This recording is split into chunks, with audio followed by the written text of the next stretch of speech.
Shalom, selamat pagi anak Miss sekalian. Berjumpa kembali bersama Miss Jeti Sinambela.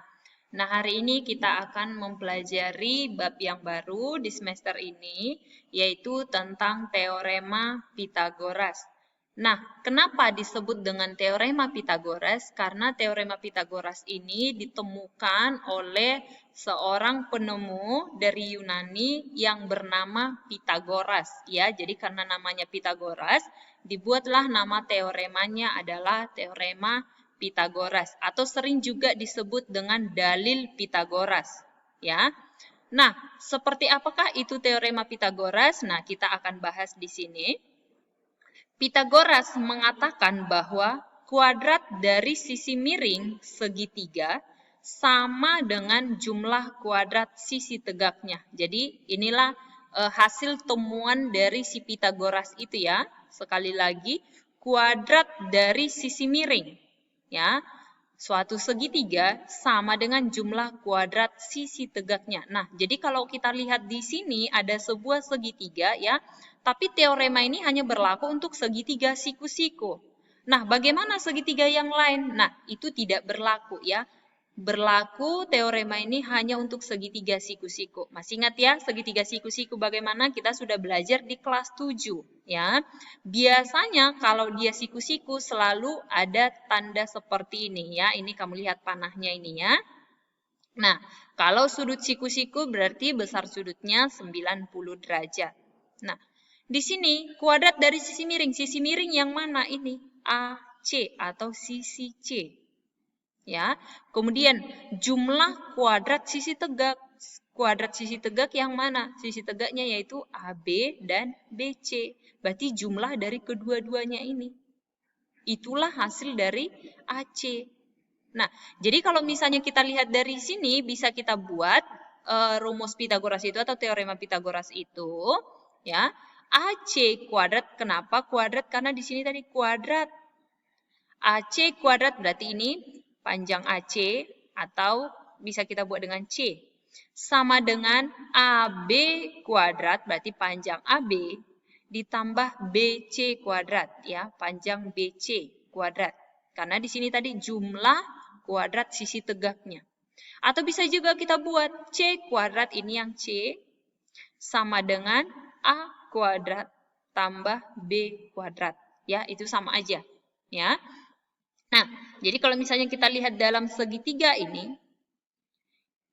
disebut sebagai sisi tegak, kemudian ini sisi alas, kemudian ini sisi miringnya. Jadi sisi miring itu berhadapan langsung dengan sudut segitiga.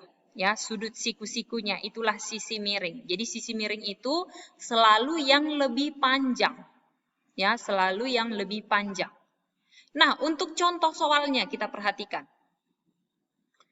Di sini ada tiga buah segitiga, yaitu segitiga siku-siku. Kita mau mencari panjang sisi yang belum diketahui ya. Jadi kalau untuk menggunakan rumus Pitagoras itu atau teorema Pitagoras, minimal 2 sisi sudah diketahui. Misalnya seperti gambar yang pertama. Sisi AB dan sisi BC ini sudah diketahui. Kita tinggal mencari sisi miringnya yaitu sisi AC. Nah, kemudian yang kedua, gambar yang kedua. Sisi miring sudah diketahui. Sisi alasnya juga sudah diketahui. Kita tinggal cari sisi tegaknya. Kemudian sama halnya dengan gambar yang ketiga. Satu sisi tegak sudah diketahui dan sisi miring salah satunya belum. Nah, jadi yang perlu kamu ingat, kalau sisi miring yang ditanya, yang belum diketahui berarti jumlahkan dia sisi yang lainnya, sisi tegaknya. Kalau salah satu sisi tegak yang diketahui, berarti kurangkan sisi miring dikurang sisi tegak yang lainnya. Ya, sama seperti ini juga. Nah, jadi kita bahas satu-satu. Misalnya di sini yang belum diketahui itu AC, berarti AC kuadrat. Karena ini sisi miring berarti dijumlah ya sisi tegak yang lainnya. AB kuadrat ini panjang AB ditambah panjang BC kuadrat. Jadi jangan lupa kuadratnya. Ya, jangan lupa kuadratnya. Nah, untuk pembuktian teorema-teorema Pitagoras ini boleh kamu pelajari di buku kamu atau boleh kamu cari referensi lainnya untuk pembuktiannya. Nah, jadi AC kuadrat sama dengan panjang AB 8 cm, panjang BC 6. Berarti 8 kuadrat 64, 6 kuadrat 36, 64 tambah 36 100. Nah, ini kan masih AC kuadrat, berarti AC sama dengan, sama-sama kita akarkan. Kebalikan dari kuadrat berarti akar ya. Berarti akar dari 100. AC sama dengan 10. Karena akar 100 itu sama dengan 10. Nah, berarti panjang AC-nya ini sama dengan 10. Ya. Nah, kemudian gambar yang kedua. KM, ini ya sisi miring, sama dengan kuadrat sisi jumlah kuadrat sisi tegak yang lainnya. Berarti KL kuadrat ditambah LM kuadrat. Karena ini KL-nya yang mau kita cari hasilnya, berarti kan kita balikkan ya. Berarti KM dikurang LM. Nah, KL kuadrat sama dengan KM-nya tadi berapa? 13 kuadrat. Dikurang LM-nya 12 kuadrat. Nah, ini kita tinggal kuadratkan aja, kemudian kita kurangkan ya. 169 dikurang 144. Hasilnya 25. Nah, itu kan masih KL kuadrat. Yang mau kita cari panjang KL, bukan KL kuadrat. Berarti KL itu sama dengan akar dari 25. Akar dari 25 adalah 5. Jadi kalau misalnya kamu buktikan, apakah kalau misalnya 5 di sini kita buat KL, apakah 5 kuadrat ditambah 12 kuadrat sama dengan 13 kuadrat, itu pasti sama. Ya, bisa kamu buktikan nanti. Ya. Nah, kemudian yang terakhir. Di sini ada sebuah segitiga. Nah, jadi jangan kamu bingung ketika bentuk segitiganya agak miring, ya. Fokus kamu adalah ke siku-sikunya. Segitiga siku-sikunya. Jadi tadi sudah kita lihat bahwa sisi miring itu selalu berhadapan dengan sudut siku-sikunya, ya. Sisi miringnya selalu berhadapan dengan sudut siku-sikunya. Nah, berarti DF sama dengan DE kuadrat ditambah EF kuadrat. Karena sisi miringnya adalah DF. Sementara yang mau kita cari hasilnya itu panjang DE. Berarti DE kuadrat sama dengan, nah kita balikkan ya. Untuk aljabar ya, DF kuadrat kurang EF kuadrat. Berarti yang panjang dikurang yang pendek ini ya. Nah, DE kuadrat sama dengan panjang DF-nya 15. 15 kuadrat. Kemudian panjang EF-nya 9. Berarti 15 kuadrat 225. 9 kuadrat 81. Sehingga panjang DE kuadrat sama dengan 144.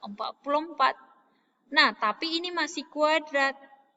Maka 144-nya kita akarkan. Akar dari 144 sama dengan 12. Nah, jadi mana tahu masih ada yang bingung. Dari mana itu akar 144 sama dengan 12?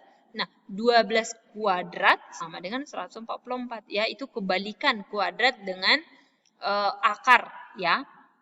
Nah, jadi begitulah cara menggunakan teorema Pitagoras untuk mencari panjang sisi segitiga siku-siku yang belum diketahui ya. Jadi kamu ingat sekali lagi, teorema Pitagoras atau dalil Pitagoras itu berlaku hanya untuk segitiga siku-siku. Ya, itu berlaku hanya untuk segitiga siku-siku. Nah, bagaimana nanti kalau segitiganya bukan siku-siku, Miss? Nah, nanti akan kita pelajari selanjutnya. Bagaimana kalau misalnya segitiganya lancip, kalau segitiganya tumpul gitu ya. Apa hubungannya sisi terpanjangnya dengan sisi yang lainnya? Kalau ini tadi sisi terpanjang itu kan sisi miring, itu sama dengan kuadrat sisi tegak yang lainnya, jumlah kuadrat sisi tegak yang lainnya. Nah, bagaimana kalau sisi terpanjangnya hubungannya dengan sisi yang lainnya? Kalau dalam segitiga lancip atau segitiga tumpul, ya, akan kita pelajari di pertemuan selanjutnya. Nah, demikian pertemuan kita hari ini. Kamu pelajari dengan bagus, kemudian kamu catat di buku catatannya. Untuk pelatihannya, boleh kamu perhatikan di Google Classroom. Ya, selamat belajar dan tetap jaga kesehatan. Terima kasih.